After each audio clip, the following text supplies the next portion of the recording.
This is Shaun Sport in podcast form. The AFLW season gets underway this weekend. It's going to be awesome. Emma O'Driscoll's our Fremantle Docker star.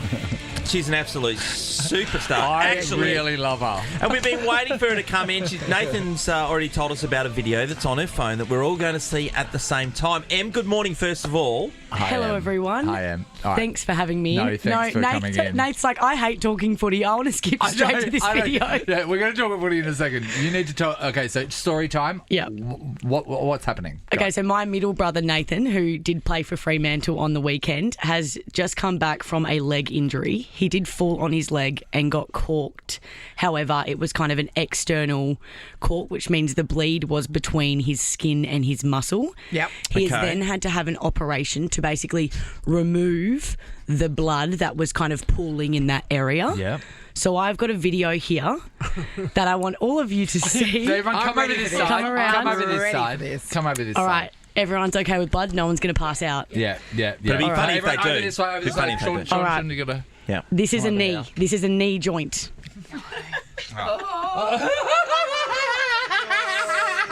It is unbelievable. It is like raspberry jam coming out. That's unbelievable. So that was pulled above his muscle between his skin. Yes. It was not going... The surgeon literally says in there, Yeah. this isn't going anywhere You know- anytime soon. You know when you go to Krispy Kreme and you get a jam donut Yeah. and you squeeze the jam out of the donut? It's like that. Constantly. But way more jam. Way more jam. And so this is a problem for quite some time for him, wasn't it?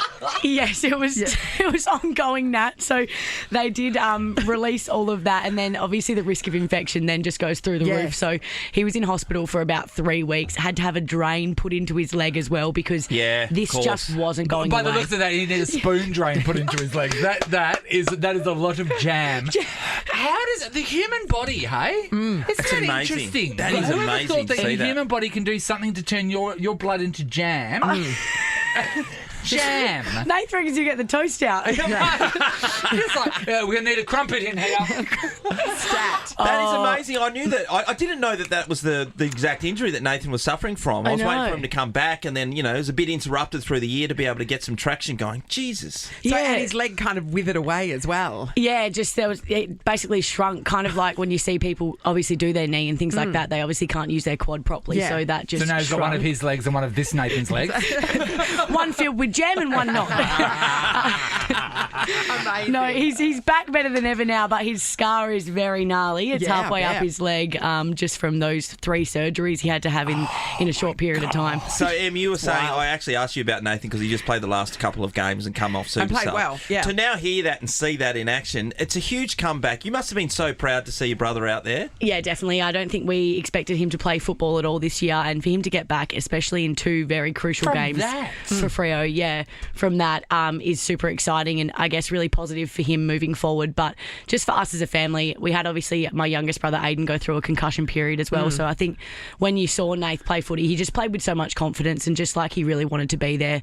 I think probably because Aiden couldn't do that as well now. So there was a bit of that. So in his concussions cost performance. Aiden his career, hasn't it? He's had to, he's out. wow. Yeah, that's tough. Yeah. Oh, that's sad. Yeah. How's the family with that? Yeah, it was really tough at the time. My parents, typical country people, said it might knock some sense into him. I said probably inappropriate. But no, Aiden's actually got no symptoms. He's doing absolutely fine. Obviously, just the risk of him getting hit again is the reason he won't play football. But again, just gives Nathan and I a bit more gratitude whenever we go out there to actually play well. Well, you know what? I'm really glad that Nathan's back playing because football looks like it's his jam. Literally. No, Nate's been waiting to say that line. Here we go, Bell. He rang the bell himself, everyone.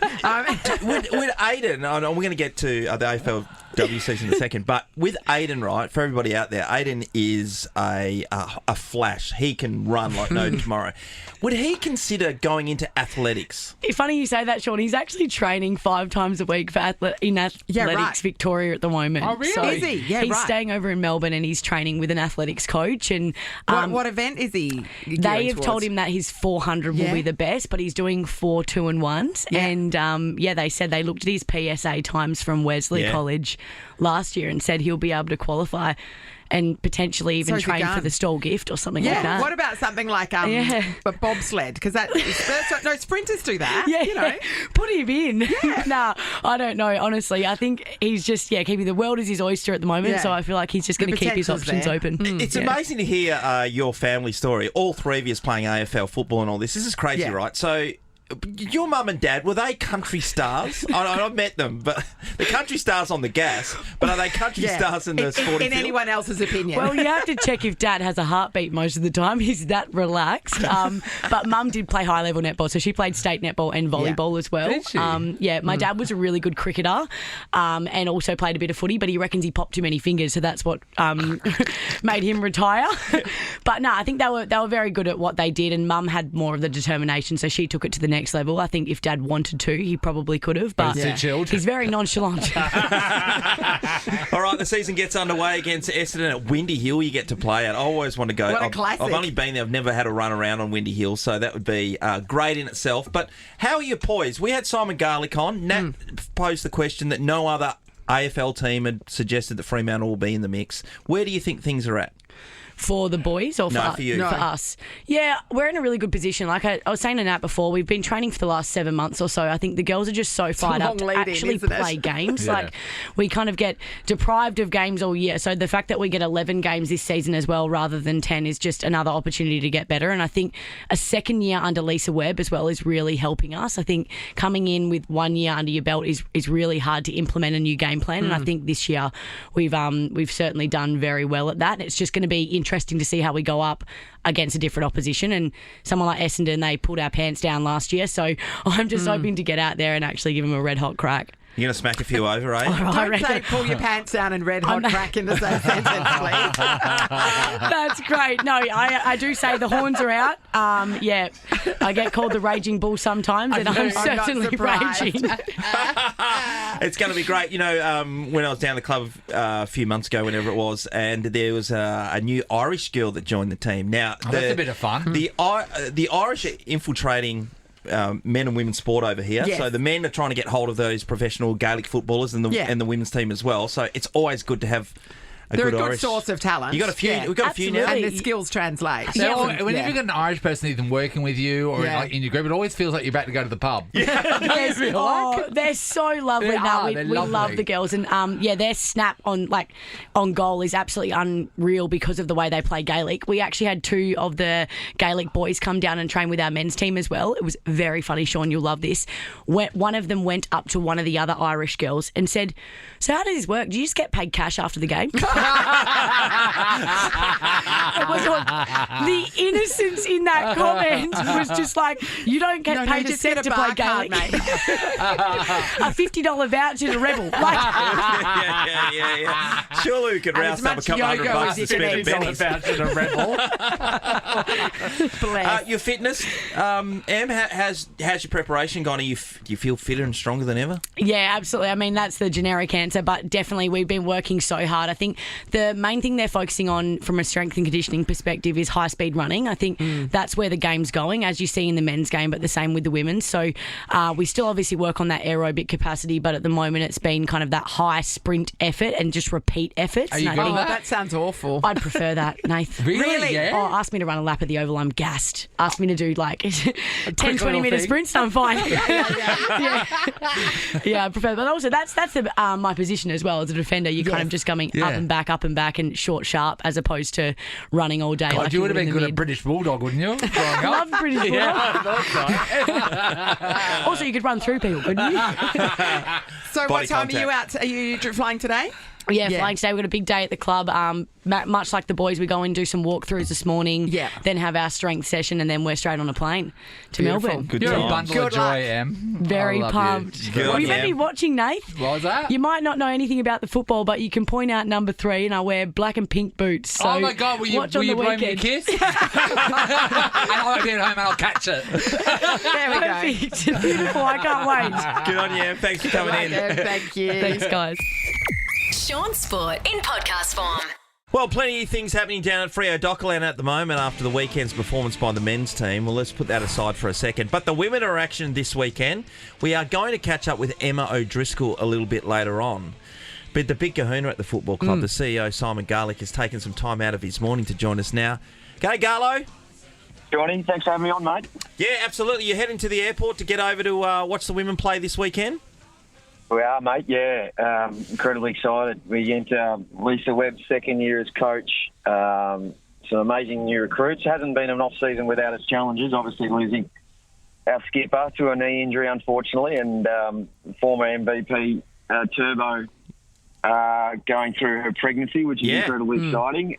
But some new recruits that have come in, clearly an understanding of the game plan that Lisa's implementing, and some great work that the whole department's done has us looking forward to round one at Windy Hill this Saturday, mate. Simon, were you surprised when you heard that no other captain in the AFLW thought that Fremantle could win the flag? Because I would have thought that somebody would have thought they'd be up there. Not really, no. As you know, for a lot of Victorians, we don't tend to exist, or we sort of exist occasionally when we play them. As for every single company and every single person working here in WA. That's right. You can see I've got the healthy chip on Western Australia. You're one of us now.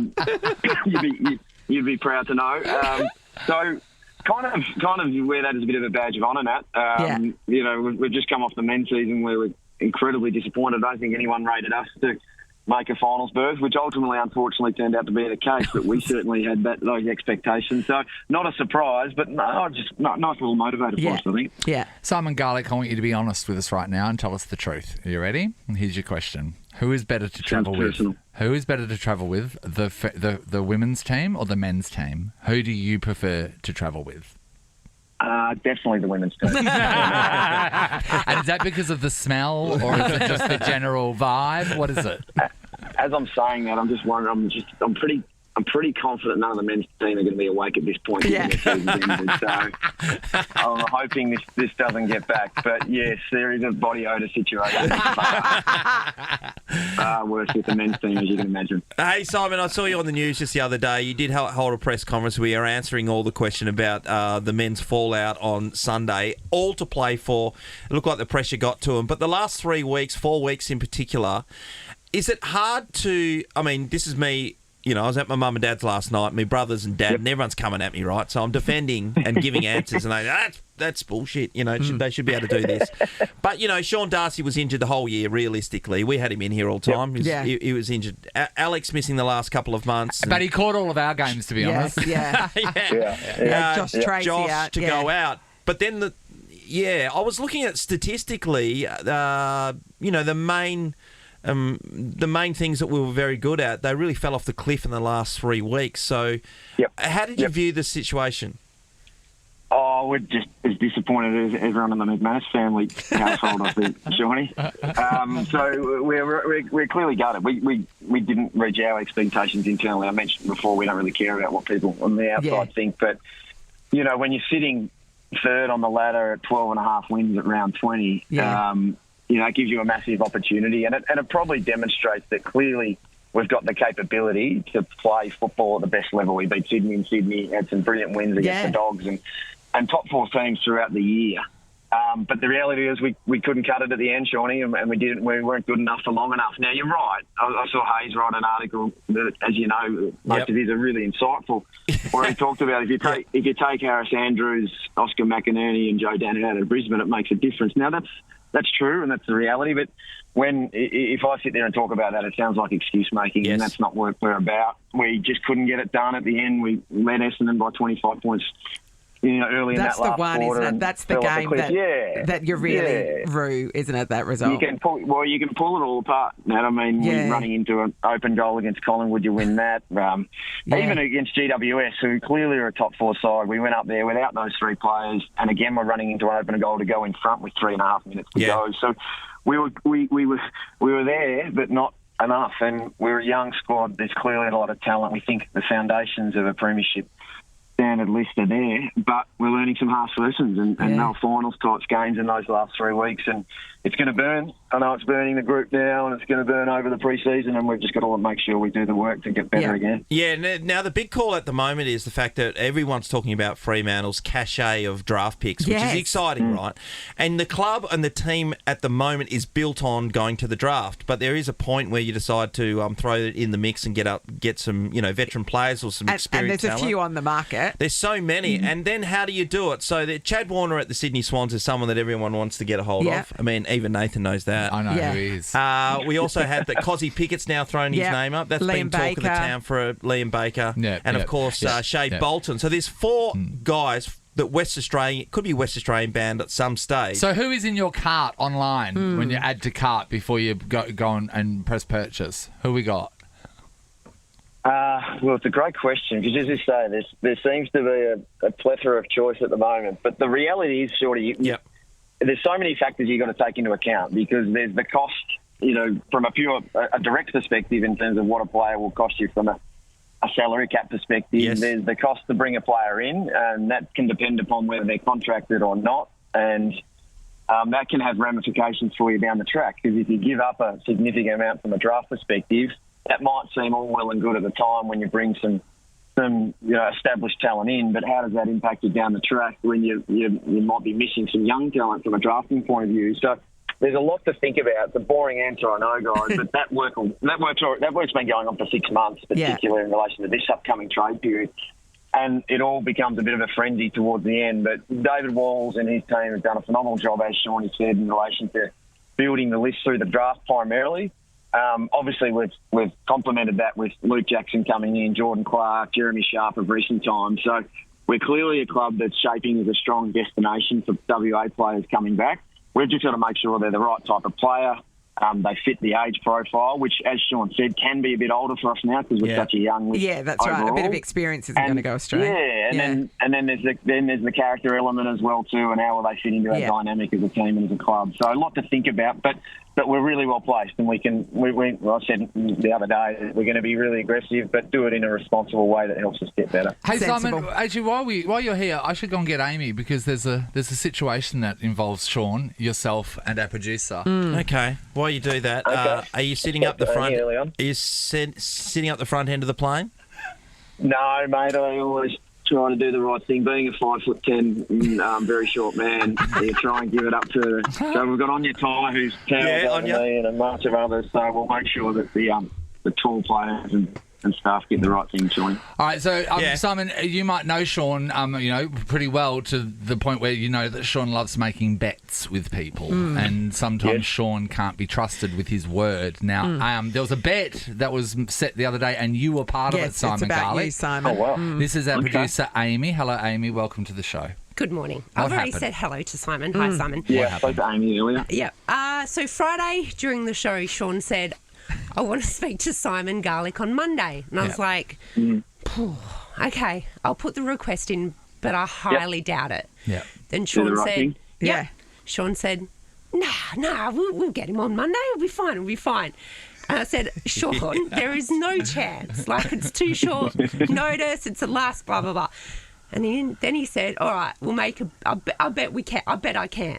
Yeah. So we made a bet. Yeah. And what did we bet, Shaun? Oh, a carton of Matzo's ginger beer, A carton Garlo. of beer. So about $80, $90. Yeah. Yep. Okay, so we shook on it. Nat saw the bet take place. 100%. I put the request in, heard back from Tanya yesterday, said to Shaun on Monday, whatever, we couldn't get him. I gave you the opportunity to be able to But weave some that was magic. your opportunity. Simon, Shaun, what I'm hearing is Shaun gave Amy the opportunity to do her job. Is that right? Yeah. 100%. Yeah, okay, right, yep. Because Shaun And she said couldn't deliver? couldn't deliver. So then what happened, Simon? I threw you a text didn't- message but you yesterday. but you didn't deliver on Monday. It was about getting him on Monday. Mate, I gave Amy the ample opportunity to possibly No, but the Tuesday bet was that morning, you could get him on Tuesday Monday. morning, Yeah, maybe Shaun Wednesday. said, I can get Simon on Monday. And I said, I don't You think didn't even can. get him on Tuesday. This and so is I Thursday. said, let's make a bet. Monday So, came Simon, and went. We just didn't to- have him on. Just to be clear, Simon, Shaun owes Amy a carton Kind of of Matzo's. ginger beer, I think right? that's where they're going, Simon. Okay, I see where this is going. But it just shows the power of Sean McManus in the town of Perth, doesn't it? Amy, through the proper channels, tried to do her best but couldn't quite deliver, and then Shaun sends out a quick text, and here we are. Yeah, Here we are. yeah. 3 days after. 3 yeah, days after the fact. Well, I didn't try What are you earlier. two Freo? What are you two Freo guys doing? First of all, I gave Amy holidays. Simon, I thought Simon point, was Shaun. going to be a level-headed man here, but He he's is been level-headed, mate. He's the purple-eyed. CEO. Purple-eyed. He's the CEO. Shaun, Purple-eyed. you didn't deliver on the day, or the day after, or the day after that. Once again, So you had plenty of opportunity to deliver what hire you said the right you could deliver. people and let them do their job. And I get, we hired Amy. Just She's the buy best her in the the ginger business. beer. And I want to take the shine Love your away work, from her. Garlo. Bye, Garlo. I'm just looking forward to sharing a matzo at some stage with you guys, exactly. Yeah. regardless. You got me thinking. Thanks, Garlo. Thanks Good for your work, time. mate. Good on you guys. Great chat. Shaun Sport is a Nova podcast. For more great comedy shows like this, head to novapodcast.com.au.